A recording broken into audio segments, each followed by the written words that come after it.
Hi everyone, my name is Lila, and today I'm aiming to take a deeper look at informing you all of the developmental and psychological harms of early social media use. 95% of teens are using it, and surprisingly, also 40% of kids aged 8 to 12 are on platforms like TikTok and Instagram and also Snapchat.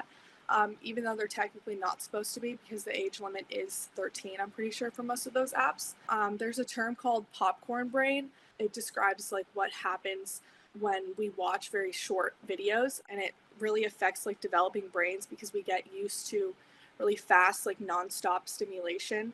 And for younger kids, like this type of stimulation can make normal life, like sitting in class, doing homework, and or like having conversations, it can make that feel very slow and boring.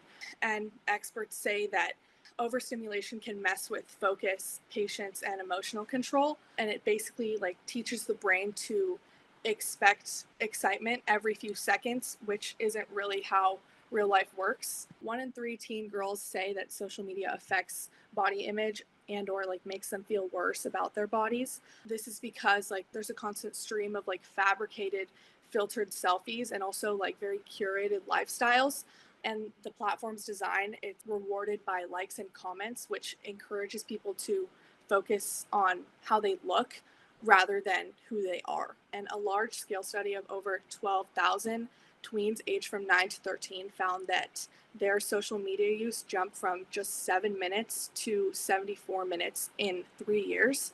And during that time, researchers also saw a 35% increase in depression symptoms.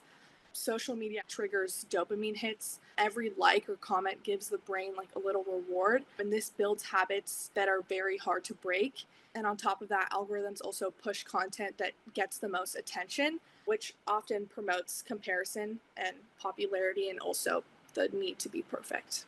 I would say that the solution isn't banning kids from screens because that's just not realistic at all. I would say like education and boundaries need to take place. I would say that parents and educators and also the tech companies like severely need to step up. Companies like Instagram, TikTok, Snapchat are building environments that kids live in daily. And that means building a better content moderation and limiting algorithmic harm and also severely enforcing age protections. And it's time that we hold creators and not just the users accountable. Thank you for listening.